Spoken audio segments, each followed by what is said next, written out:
Alright YouTube, we're back. We're on the GSA with Mrs. RSV4 sitting behind me. And she says that the bike is very comfortable. But we were on the highway and she said that it was kind of felt like the wind was blowing her around, pushing her back against the rear top box. Now, mind you, I have never owned an adventure bike or a sport touring bike. So it's, I think it's weird for both of us. We are traveling now to Mount Blue Sky in Colorado, just west of Denver, and I don't know these roads, never been here, don't know how it is, but it's supposed to be twisty down towards the end, and there are signs for wildlife all the time, like elk. I think it's elk or moose, probably elk, but the scenery is beautiful, and there's snow on top of some of these mountains, and the GS handles great. It's very flickable. The wind protection is really good. I got the screen all the way up right now, and the wind is hitting the very top of my helmet. And yes, you're wondering why I'm riding with a t-shirt on. It's because it was hot as hell in Denver. The suspension, it's got the dynamic ESA, and it constantly adjusts. So like when Mrs. RSV4 gets on and off, it lowers and raises the suspension based on the weight, which is really weird. I've never had a bike that does that. It was strange because when she first got on, I was like tiptoeing the bike, and then all of a sudden she got on and it adjusted the suspension and lowered it a little bit. So then we stopped at one of the red lights and I was flat footing it, and then it raised it back up. And this last time we went to Revit in Revzilla in Denver, and when I got back on the bike, I was tiptoeing it again. It's really strange. I can't figure out when and how it adjusts. But I'm gonna have to do some playing with it and figure it out. I really like the GS. I probably would still get the regular GS, not the GSA. I think this thing sits just too high for my liking, and I'm only 5'9", so sometimes this thing can be a beast. But I do like the wide gas tank. It shields you from the wind, so that's really nice.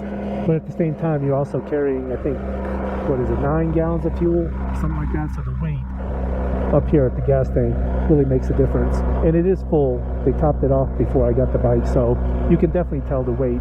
It's not unbearable, but you can definitely tell the weight. It does have a lot of buzziness, I've noticed, kind of like my Aprilia when you rev it up.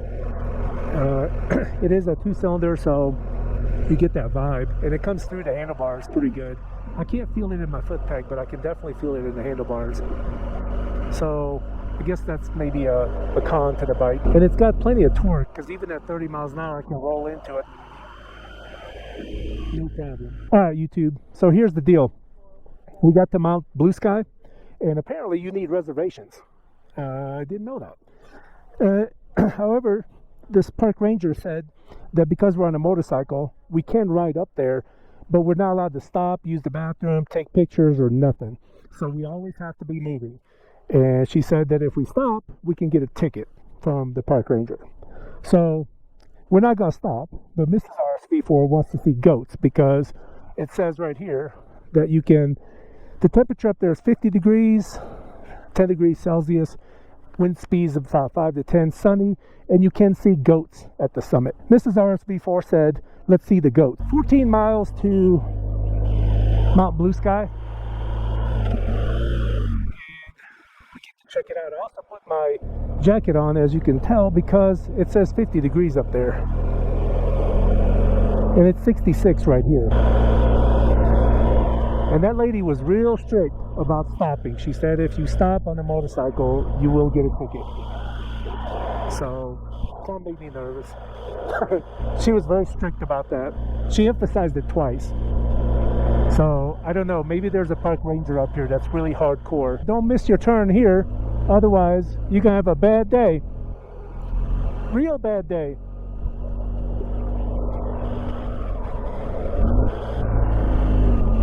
I thought North Carolina had some rough spots, but my God, this is flat out dangerous. So I know that this does not come through on video and it doesn't do it justice, but Jesus, the views are just absolutely amazing.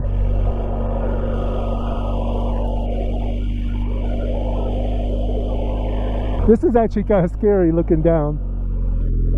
I mean, look at that. Holy shit. Wow. Yeah. So Miss RSV4 just said she should have reconsidered her decision.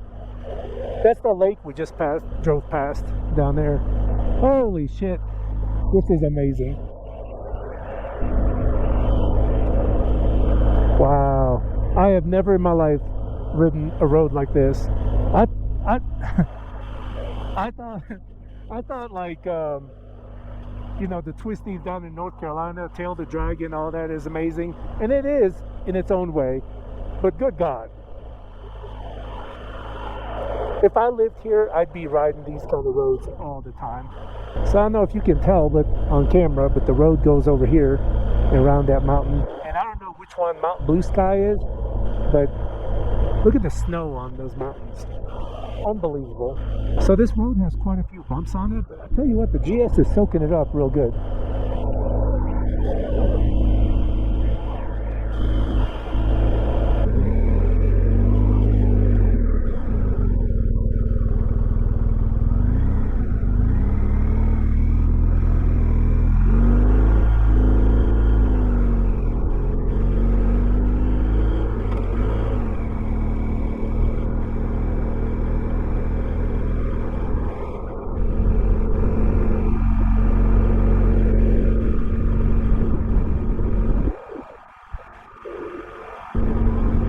Well, I tell you what, don't miss your turn here. Oh, little goats right ahead on the road.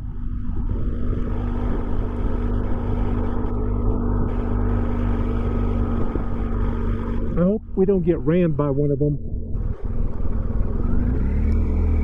Don't ram us, little guy. We're friendly. We are very friendly. Uh-oh, he's got that look. Oh shit. I thought he was gonna ram us.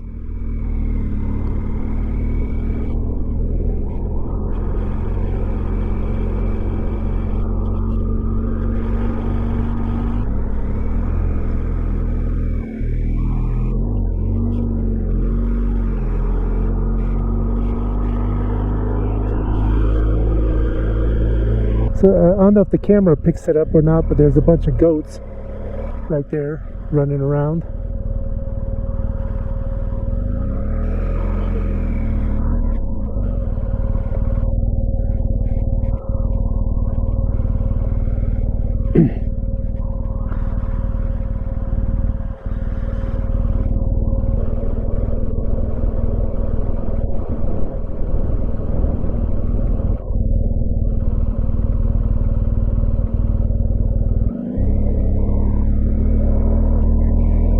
My goodness. Me either. Never seen anything like this, ever. Never ridden a road like this, ever. This is unreal. An experience. I hope so, because we're about to test them out. Mrs. RSV4 just asked if we have good brakes. So I hope so. We're about to find out.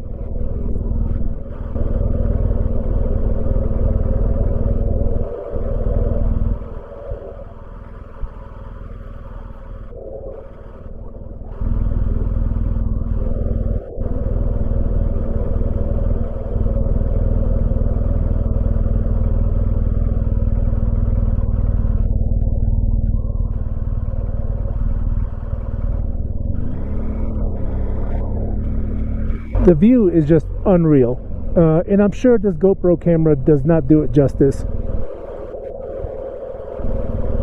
Mrs. RSV4 said all the times we've been to Utah, we're looking for marmots and goats, and we never saw them. Come out to Denver and we see them, and there's some goats up there at the top. GoPro probably doesn't pick it up, but there's some goats up here. Okay, we have a goat crossing and a goat blockage. Don't ram us. Please don't headbutt me.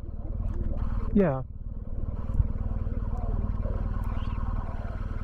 Well, YouTube, my battery died on the way down from Mount Blue Sky, and we stopped in the town of Idaho Springs, Colorado. and had lunch. And a little bit of a drizzle came through while we were eating. And now it's cooled down quite a bit, it looks like. And now we're going to a town called Black Hawk, which is 12 miles away. It looks like a cool little town, so we're going to go check it out. This is a very cool looking mountain palm. And there's your marijuana dispensary if you want to go get you a doobie. For those of you that don't know, marijuana is legal in Colorado, but you have to get it at a dispensary. I think street sales are still legal, as far as I know. So this is the town of Black Hawk. Black Hawk Fire Station. It's cool looking little downtown area.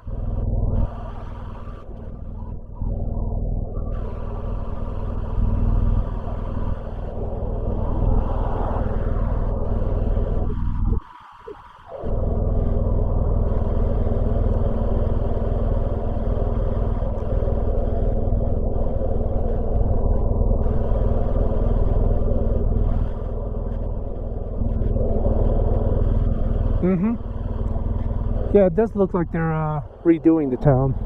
Sasquatch Casino. It doesn't look like much is open though. So YouTube, the GS does pretty good in the mountains, but I'm so not used to this bike. And the fact that it's a GSA, it sits a lot taller. Sometimes it can be a little cumbersome and the heavy gas tank. But overall, it's a pretty cool bike. And the missus has a lot of trouble getting on and off. It's tough because it's so high. So my overall opinion so far of the GS is that it's a great bike, handles good, feels good, looks good. You can bring all your luggage with you. And the only problem is I would not get the GS, or the GSA, I should say. The GS is probably just fine. Because like I said, I can flat foot that one just sitting at the light. This one I'm tiptoed, and you definitely feel the weight on it.